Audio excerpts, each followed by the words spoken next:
Bonjour à tous. Laurent, Amaury et moi-même sommes heureux de vous recevoir aujourd'hui au Salon de la Data pour vous parler d'un partenariat entre le groupe James et le groupe Atlantique. Notre sujet aujourd'hui, c'est un retour d'expérience sur comment mettre la data au service du business et améliorer la performance commerciale en utilisant des techniques d'habitude présentes dans le monde digital, l'UX, et le data storytelling. Comment, par ces méthodes, nous pouvons améliorer la performance de nos commerciaux. Le premier point, c'est qu'on voulait un sujet data pour le terrain. C'est vraiment important pour le reste de cette présentation. Un petit mot sur le groupe James. Oui. Donc James, on est un industriel de la donnée avec environ on est 1000 consultants répartis partout en France et en Europe. Et on a une approche vraiment centrée autour du patrimoine de la donnée de nos clients. Donc on va aller accompagner nos clients sur tout le cycle de vie de leur projet data, que ce soit de la récupération de la donnée, le management, la gouvernance de la donnée et la restitution, la data vise. Donc c'est vraiment autour de tous ces aspects dans le patrimoine de la donnée. On va voir qu'il y a certains du coup, de ces aspects qui ont été abordés dans notre sujet d'aujourd'hui. Alors, le groupe Atlantique, c'est l'expert des solutions de chauffage, de ventilation et de l'air conditionné. Notre ambition est de faire progresser le confort thermique pour des millions de clients, pour répondre à des besoins de bien-être, d'hygiène et de santé, tout en essayant d'adresser, de favoriser la décarbonation des bâtiments, un enjeu clé pour la planète. Notre business model, notre organisation, elle est résolument multimarque. C'est ce que vous voyez en bas à gauche. Nous avons 20 marques, toutes plus ou moins autonomes, et qui ont une force commerciale. Elles sont organisées en réseau et il y a une force commerciale pas par marque, mais par un ensemble de 3-4 marques. Le business model, nous nous appuyons sur une vente à des distributeurs qui vendent à des installateurs qui viennent installer chez les consommateurs les produits que nous fabriquons. Notre force de vente est donc multiple, elle défend sa marque et elles ont toutes des besoins similaires mais en même temps différents. Notre objectif donc, c'était de fournir des informations exploitables à l'équipe de vente, pas en masse, mais vraiment pertinentes. Le défi, comme beaucoup, nous avons beaucoup de données, beaucoup d'avis sur quelle donnée est utile aux commerciaux. Et on a du mal parfois à structurer des rapports qui permettent d'être vraiment pertinents, exploitables et consommables par une force de vente dont le travail est de vendre et n'est pas d'aller déchiffrer ce que la data est en train d'essayer de leur dire. Les problématiques, les données ne sont pas structurées, beaucoup de réseaux, beaucoup d'applicatifs, beaucoup de volume de données. Et nous, notre équipe responsable de la fabrication des rapports, de la data vise, on a un processus qui est relativement long, lié à cette organisation complexe. Et il y a beaucoup d'étapes à passer avant d'arriver à sortir des rapports qui sont pertinents pour la force de vente, qui est vraiment demandeuse, pour le coup, d'avoir ces insights. Donc, nous avions besoin d'accélérer cette delivery auprès de notre force commerciale. Un petit peu de contexte. Donc, un installateur aujourd'hui a accès à une dizaine d'applicatifs où il accède à une certaine donnée. En y accédant, il crée lui-même de la donnée exploitable pour notre marketing ou nos commerciaux. Une donnée gouvernée en silo. La donnée est très bonne pour l'applicatif qu'elle sert, mais en transverse, c'est la cata. Beaucoup de data et 100 points de données qui sont parfois accessibles à nos commerciaux, donc c'est impossible pour eux de digérer tout ça. un CRM, Salesforce, et notre outil de DataVis, c'est Power BI. Alors, je vais prendre le relais. Bonjour, enchanté. Donc, moi, je suis designer. A priori, il y a assez peu de designers dans la salle. S'il y en a, je veux bien. Merci. 1, 2, 3, 4. Bon, on va essayer d'en avoir 80 à la fin de la présentation. Donc la question principale, si vous avez vu l'exposition qui est à l'accueil du salon, elle est très intéressante sur la DataVis, et vous verrez qu'il y a des conseils sur la DataVis. Et le premier conseil, c'est à qui on s'adresse. Ça a l'air comme ça un petit peu trivial dans un projet, mais c'est une question assez importante. Quel est le public de la data visualisation et plus généralement de l'accès à la donnée? Et la deuxième question, qui est très importante lorsqu'on fait de l'UX, c'est pour faire quoi? C'est-à-dire à quoi ça va servir? Donc lorsqu'on se pose la question des utilisateurs et des contextes, on a tendance, lorsqu'on fait du projet en mode agile, à travailler avec des US, les user stories, les fameux en tant que, etc. Quand on est UX, on va travailler sur la notion de job to be done, c'est-à-dire de placer dans le contexte l'utilisateur avec un objectif, avec un résultat. Et ça, c'est quelque chose qui va permettre de faire du narratif au niveau de la donnée et de faire du narratif au niveau du voyage, du parcours au travers de cette donnée. Souvent, vous avez dû entendre des conseils qui vous disent une information, un visuel. Bon, le problème, c'est que des fois, il faut beaucoup de visuels. Et on se retrouve en fin de compte avec soit des dashboards, soit des applicatifs où il y a énormément de données. Il faut aller puiser là-dedans. Donc nous, notre travail, il va constituer à détricoter un petit peu tout ça pour trouver l'essentiel. Donc qui? On va travailler sur des personas. Quoi? Quel travail? Le fameux job to be done. Donc dans le cadre de notre objectif commercial, eh bien, c'est obtenir de l'information sur un installateur. Donc c'est quoi un installateur? Quel type d'information? Et pour faire quoi? C'est-à-dire, cette connaissance doit m'amener à quoi? Donc objectif. Ensuite, ça s'inscrit dans un processus. Là, le processus est assez simple. Ce sont des rendez-vous, par exemple. Donc, avant le rendez-vous, j'ai besoin de certaines informations. Pendant le rendez-vous, je vais utiliser certaines informations. Et après le rendez-vous, je vais peut-être créer de nouvelles informations qui serviront pour celui d'après. Donc, la question du pourquoi, elle est très importante. Et surtout, le contexte. C'est-à-dire à quel moment, dans quel contexte, avec quels usages et quels comportements. Est-ce que ça doit être sur un téléphone? Est-ce que j'ai le droit à mon ordinateur? Est-ce que je prends des notes? Ça, ce sont des points comportementaux qui sont très importants lorsqu'on fait de l'UX, parce que sinon, eh bien, on ne crée pas vraiment de valeur d'usage et on peut être un peu décalé. Pour être plus concret, dans le cas de Atlantic, on s'est posé la question et on est arrivé en fin de compte à un certain nombre de résultats en interviewant les utilisateurs. C'est-à-dire qu'ils étaient dans un contexte qui pouvait être un contexte mobile, ils pouvaient être dans un contexte où ils voulaient un seul point pour interroger les fameux 100 silos de données, et ce point, ils l'avaient déjà, c'est l'outil de tous les jours, c'est le quotidien, c'était Salesforce. Donc il fallait introduire en fin de compte les informations de Power BI dans Salesforce. Tu as peut-être un commentaire, n'hésitez pas à m'interrompre. Donc, par rapport à ça, on s'est fixé un challenge. Et le challenge, c'était en une semaine, en 2 ateliers avec les équipes, essayer de poser un concept et essayer de rassembler l'essentiel des informations qui leur sont utiles. Voilà.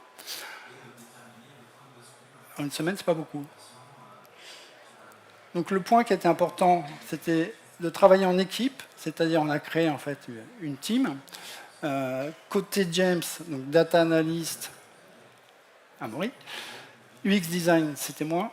Et data ingénieur pour l'accès à la donnée, parce qu'on travaille déjà évidemment sur d'autres projets de data vis. Et puis côté, j'allais dire utilisateur, là on a une sélection de 5-6 personnes voilà, qui faisaient partie du réseau. Alors comment on a collaboré? Donc Amaury par exemple, si tu as des commentaires sur la façon dont on a pu collaborer. Oui, effectivement, on a dans l'équipe des data analystes, data ingénieurs, on pourrait se dire là on est sur la partie UX design, donc on n'est pas obligé de rentrer dans la technique. Néanmoins, c'est important que... Vous êtes tous les deux debout, je vais me mettre debout aussi. C'est néanmoins important que la technique soit là, tout simplement pour deux raisons. Déjà, la validation technique de la solution, quand on va mettre en place la solution, être sûr que ce qu'on est en train de prévoir est réalisable techniquement dans l'outil qui a été choisi ou alors dans les outils qui sont pressentis. C'est une démarche où on n'est pas obligé de dire tout de suite on va partir sur du Qlik ou du Power BI ou du Looker, mais au moins de pouvoir dire est-ce que ça c'est faisable ou pas techniquement dans ces différents outils-là. Le deuxième aspect, plutôt côté data ingénieur, c'est est-ce que la donnée est disponible ? Autrement dit, est-ce que je vais pouvoir, si on me demande des chiffres de vente, des informations sur tel ou tel produit, est-ce que je vais pouvoir les récupérer cette donnée ? Est-ce que cette donnée existe ? Et quel est l'effort pour aller la chercher ? Est-ce que c'est une donnée qui est déjà dans une base que je peux récupérer facilement, j'ai juste à faire une connexion, elle est exploitable ? Ou est-ce qu'au contraire, c'est une donnée qui existe certes, mais dans un logiciel opérationnel quelque part ou dans des fichiers qui sont maintenus par je ne sais qui, et où je vais avoir un effort supplémentaire pour aller chercher cette donnée, éventuellement la stocker et la ramener jusqu'à mon application ? Où là, forcément, la gestion de projet va être différente parce qu'on va avoir un travail en plus pour récupérer cette donnée-là. Alors, le point qui est important dans le collaboratif, c'est de ne pas créer des équipes qui travaillent séparément. C'est-à-dire que le designer, il va chercher à répondre à un problème et le data analyst va nous aider à savoir si on peut le résoudre et de comment on peut le résoudre. Donc on va itérer systématiquement. Dès qu'on va faire une proposition, on va vérifier c'est faisable, tout simplement. Donc, c'est ce qu'on fait en Lean Startup. Il faut que ce soit désirable, ça c'est le côté design. Il faut que ce soit faisable. Et on va vérifier systématiquement. Donc ça va nous permettre de travailler des maquettes, des prototypes, des propositions qui sont faisables et qu'on peut tester assez rapidement. Et après, on part sur la phase de développement. Donc là, on vous présente l'ensemble de toute la chaîne pour faire une data vis complète. Et là, comme on n'avait qu'une semaine, on s'est focalisé sur la partie atelier, première proposition. Donc, vous ne verrez pas un produit fini, ce n'était pas le but. Là, le but, c'était de vous parler de la phase où on implique les utilisateurs dans le processus. Alors, on a fait un premier atelier où on a travaillé sur deux choses. Un, bien comprendre quelle était la structure du marché et les interactions entre tous les acteurs, en fin de compte, du marché. Donc, comme le disait Philippe, c'est un marché à plusieurs couches. Voilà, je vais faire un zoom. On a des... Atlantic vend à des distributeurs qui eux-mêmes revendent à des installateurs et c'est les installateurs qui vendent et installent chez les distributeurs, chez les clients. Donc on a un modèle B2B to B2C, quoi. Quelque chose comme ça. Donc le premier niveau de données, les distributeurs, c'est ceux à qui on vend directement, donc c'est assez simple d'accéder à la donnée. Par contre, le deuxième niveau, les installateurs, c'est des données qui ne sont pas toujours fiabilisées, qu'on récupère par les commerciaux ou de manière indirecte. Et donc forcément, il y a tout un travail de qualité de données aussi à appliquer pour être sûr que c'est exploitable. D'un point de vue business, parce qu'à un moment donné, il faut quand même parler un peu business. On n'est pas là uniquement pour faire des jolis dashboards, même si c'est sympa. Il faut que ça ait une efficacité. C'est-à-dire qu'on va chercher ce qu'on appelle en design de la valeur d'usage. Et la valeur d'usage, c'est de dire à quelle question on répond. À quelle question on répond. Donc, le service commercial va se poser des questions, par exemple au niveau de son installateur. Ce n'est pas son client direct, c'est déjà le client de son client. Mais ce client-là, lui, a ses problématiques aussi. C'est-à-dire que c'est le client final. Donc, on est vraiment dans un schéma qui est assez complexe. Donc, les questions qu'on va se poser, c'est quelles sont les marques concurrentes, quel est le stockage, quelles sont les dernières visites, est-ce qu'on a une bonne relation, est-ce qu'il y a un bon feedback. Voilà. En fait, il y en a des centaines de questions. Donc, soit on connaît parfaitement son client, soit on a une vue partielle. Et c'est justement cette vue partielle qu'on va essayer de compléter à travers de la data vis, en fait de l'accès à la donnée essentiellement. Et tout le travail qu'on va faire, en fait, va reposer sur lister déjà toutes les informations qu'ils utilisent au quotidien, que ça vienne de la donnée ou que ça vienne de leur connaissance client, tout simplement. On en a eu beaucoup, et le travail a été en fin de compte de les regrouper par grandes thématiques pour essayer de voir est-ce qu'il y a quand même des sujets qui sont communs. Donc il y a un premier sujet qu'on appelait ID, qui est toute la partie, évidemment, fiche signalétique, réseau social, contact, téléphone, etc. Dedans, il y a un certain nombre d'informations qui sont des informations administratives qui peuvent être utiles. Et puis, on est allé très vite dans des parties de qualification, de relation à la marque, de marketing par rapport à des événements. Et tout ça commence à raconter une histoire de la relation avec le client, son potentiel et les actions qu'on peut faire. Et on a eu des verbatims assez intéressants. C'est-à-dire que la plupart des personnes nous disaient alors ça, il le faut absolument. Ça, si on peut l'avoir, ça peut être bien dans tel cas. Et puis, éventuellement, on peut aussi avoir ça en plus, parce qu'il m'est arrivé de me poser la question. Donc tout ça, on le recense. Alors évidemment, là, on n'a fait qu'un atelier. Dans une démarche complète, on va faire une recherche plus poussée, et on va obtenir un certain nombre d'histoires commerciales enfin, qui peuvent se reproduire, qui peuvent être scalées, et où l'information va venir compléter cette stratégie.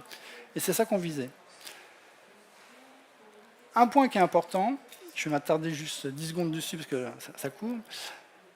Lorsqu'on veut créer des indicateurs, très souvent, on reçoit, nous, comme brief, bon ben voilà, je veux un dashboard avec tel KPI, tel KPI, tel KPI. C'est-à-dire qu'on part de l'indicateur et puis on présuppose que l'utilisateur va se l'accaparer, qu'il sait très bien quoi faire avec.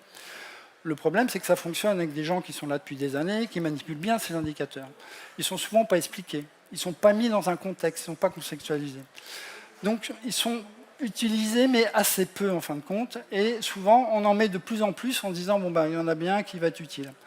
Donc tout le travail, c'est de partir à l'inverse. C'est pas de partir des indicateurs, c'est d'essayer de remonter en fin de compte jusqu'à l'objectif ou le sous-objectif qui sous-tend que cette information peut être utile. Donc on va partir du job to be done que j'exposais tout à l'heure, et on va remonter jusqu'à l'information. Cette information va venir d'un indicateur qu'on va composer dans un écran. Mais c'est très important de partir de l'objectif. Si vous ne pouvez pas lister les objectifs d'une data vis ou d'un dashboard, c'est qu'a priori, vous êtes à côté du sujet. Voilà. C'est le conseil que je peux vous donner. Et ça, on le fait rarement, parce qu'on est beaucoup dans le comment et pas assez dans le pourquoi. Et ça va nous permettre de découper les écrans, de raconter une histoire, de faire un chemin narratif qui est en fin de compte le chemin par rapport à la thématique. Si je suis sur une thématique de qualification, de qualité de la donnée, je vais prendre un chemin à travers mes différents écrans. Par contre, si je suis sur du pricing pour faire de la performance, je n'aurai pas le même chemin. Je vais regarder, par exemple, quelles ont été les ventes des mois précédentes, quels sont les devis en cours, quels sont les résultats. Je ne suis pas dans la même histoire. Il faut arriver donc à thématiser. Et nous, on travaille en digital. Donc les designers ont l'habitude, on fait des arborescences et on essaye de voir quels sont les différents chemins narratifs. Et ça va nous donner des écrans. Ça va nous donner des écrans qui, chacun, vont avoir un ou deux sujets. Alors après, on se pose la question, est-ce qu'il n'y en a pas trop? Voilà, on itère, on teste.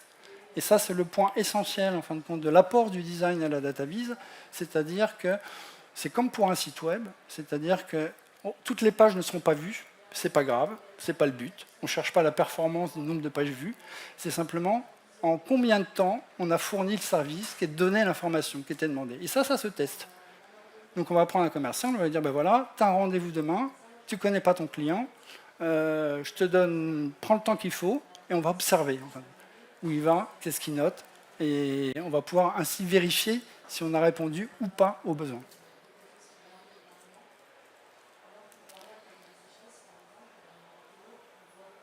Alors j'ai fait vite pour qu'il y ait un petit peu de place pour les questions. Donc comment on est arrivé en fin de compte à faire une première proposition de la fiche installateur? Eh bien, on a repris tous les KPI, on les a posés dans un écran de zoning, hiérarchisé par rapport à ce qui avait été vu en atelier, et ça donnait donc un premier jet qui est en zoning, ce n'est pas une maquette. Hein. Mais ce qui est intéressant, c'est qu'on se rend compte que c'est dense. C'est très dense. Il y a 2-3 niveaux de zoom, et il y a déjà un premier niveau, en fin de compte, au-dessus, qui est la fiche analytique.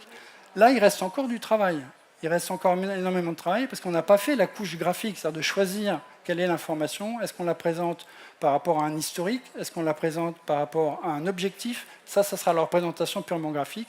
Il y a des conférences là-dessus, donc on n'avait pas le temps aujourd'hui de l'aborder. C'est la phase suivante. Mais déjà, est-ce qu'avec ces informations-là, on peut répondre aux stories dont je vous parlais, c'est-à-dire je suis dans telle situation, est-ce que ça fonctionne? Est-ce que je peux obtenir cette information? Et tout ça est dans Salesforce. Voilà. Donc ça doit fonctionner en tablette, ça doit fonctionner en smartphone. Il y a tout un contexte qui fait qu'on va devoir édulcorer, simplifier, créer des chemins avec des onglets. Et encore tout ce travail-là à faire, Mais là, on n'avait fait que 2 ateliers en une semaine. Le retour des utilisateurs... Extrêmement positif. Est-ce qu'on peut l'avoir de suite? Ça permet aussi d'appuyer sur la météo, en fait. Vraiment, ce que je disais tout à l'heure, le commercial, il a besoin d'avoir une météo, de savoir comment va son client. Quels sont les signaux faibles que le client nous a envoyés, soit par des interactions sur nos sites web, au service après-vente, que lui n'a pas accès en tant que commercial. En mettant une météo des services, il sait tout de suite que quand il va voir son client, son installateur, il a un problème au niveau du SAV ou pas. Et donc c'est beaucoup d'images et pas forcément des chiffres. Lorsqu'on est habitué à développer des rapports, on va mettre beaucoup de chiffres, alors que là c'est plutôt du visuel qui était demandé, de la consommation en fait, pour aller très vite à la préparation du rendez-vous du commercial. Le point qui était important, c'était de vérifier la faisabilité. Donc à partir de ce premier zoning, voilà, moi je me suis tourné vers moi pour vérifier si ces données elles existaient. Parce que c'est bien beau de faire des promesses. Donc là, effectivement, à ce stade-là, on sait à peu près si les données existent. On s'est tourné vers les différents fournisseurs de données. Et l'avantage d'une maquette comme ça et des différents ateliers qui ont pu être faits avant, c'est qu'avec ces maquettes-là, on peut faire l'inventaire de tous les KPI dont on va avoir besoin. Donc finalement, on a déjà une idée de notre modélisation. On va pouvoir déjà poser une première spécification où on va regrouper finalement les données, les contrats d'interface, les KPI qui vont être créés et finalement toute la structure technique qui va être sous-jacente à cette solution.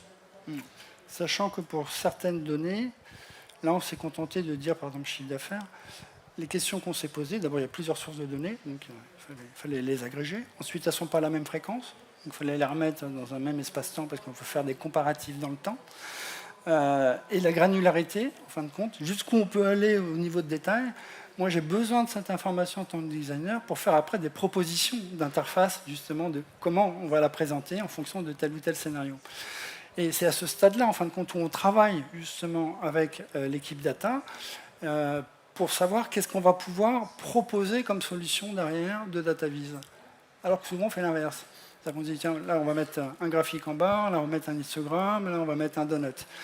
Non, en fait, il faut d'abord partir de quel est le besoin, à quelle question on doit répondre, qu'est-ce que j'ai comme données, est-ce que je peux l'améliorer?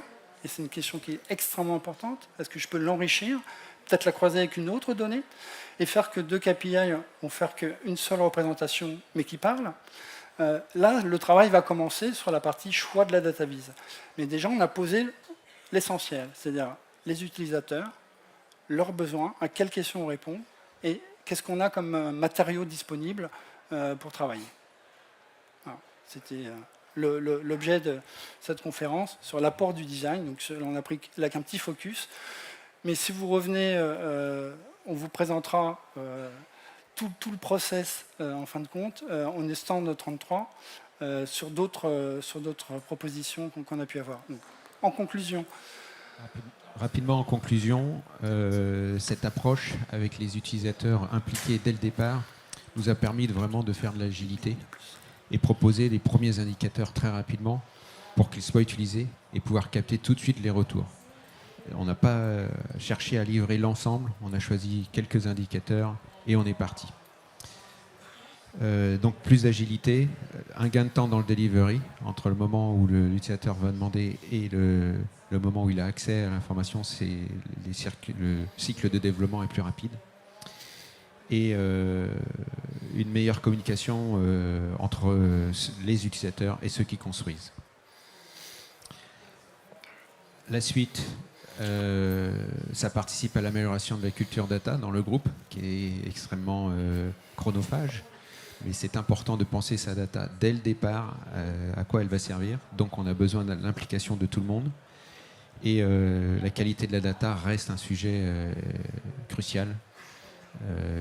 S'il n'y a pas de qualité de data, il n'y a pas de valeur ajoutée pour l'utilisateur. Voilà, je crois que là, on a atteint la fin du temps. Ouais. Alors, je vais employer un mot que vous connaissez peut-être, la data literacy, c'est-à-dire la compétence de lire, d'analyser, de communiquer autour de la data. C'est un sujet qui n'est pas un sujet de data analyst, c'est un sujet qui concerne en fait tout le monde dans une entreprise. Donc comment la conduite du changement, c'est comment améliorer la data littératie de l'entreprise. Et la partie data vise, la partie accès à la donnée, est très intéressante pour ça, parce que lorsqu'on va impliquer les utilisateurs, ils vont commencer à voir qu'en effet, la qualité de la donnée, ça joue. Souvent, on leur demande de saisir. Mais voilà, c'est plus une charge qu'un bénéfice. Donc cette partie-là est assez importante pour nous, pour la conduite du changement vers une meilleure data literacy. Donc si vous avez des questions, je crois qu'il nous reste quelques secondes. Oui, tiens, passez.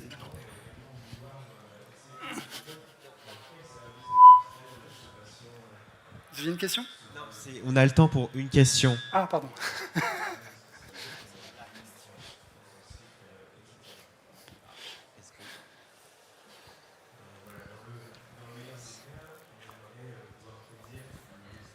Bonjour.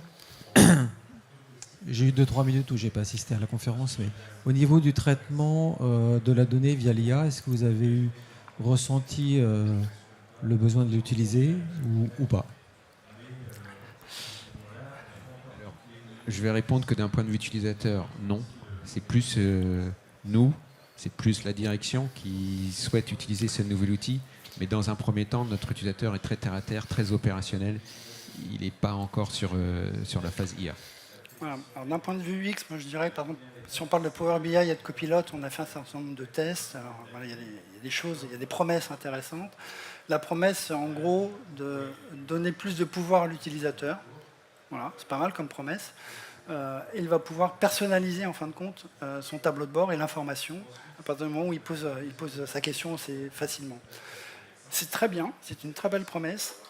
Si ça fonctionne bien, si la donnée est de qualité, si, voilà, il y a quelques si quand même. Et moi j'en ajouterais un, c'est-à-dire qu'il faut aussi qu'il ait lui-même cette fameuse data literacy, c'est-à-dire c'est pas simple de manipuler de la donnée. Par exemple, on peut passer de 1 à 2 en se disant j'ai fait 100% de progression, c'est formidable. Qu'est-ce que ça raconte en fait? Donc il faut savoir poser la question pour voir les tendances, voir les signaux et analyser. Ça s'apprend. Et ça s'apprend parce qu'on va donner des guides à travers justement les différents écrans. On va mettre un contexte, on va mettre de la légende, on va expliquer. Et si on ajoute de l'IA, il faut aussi ajouter l'assistance à l'IA. C'est extrêmement important aujourd'hui parce que il faut savoir détecter qu'une réponse est à côté de la plaque, par exemple. Bien, je crois qu'on a épuisé notre temps. Je vous remercie.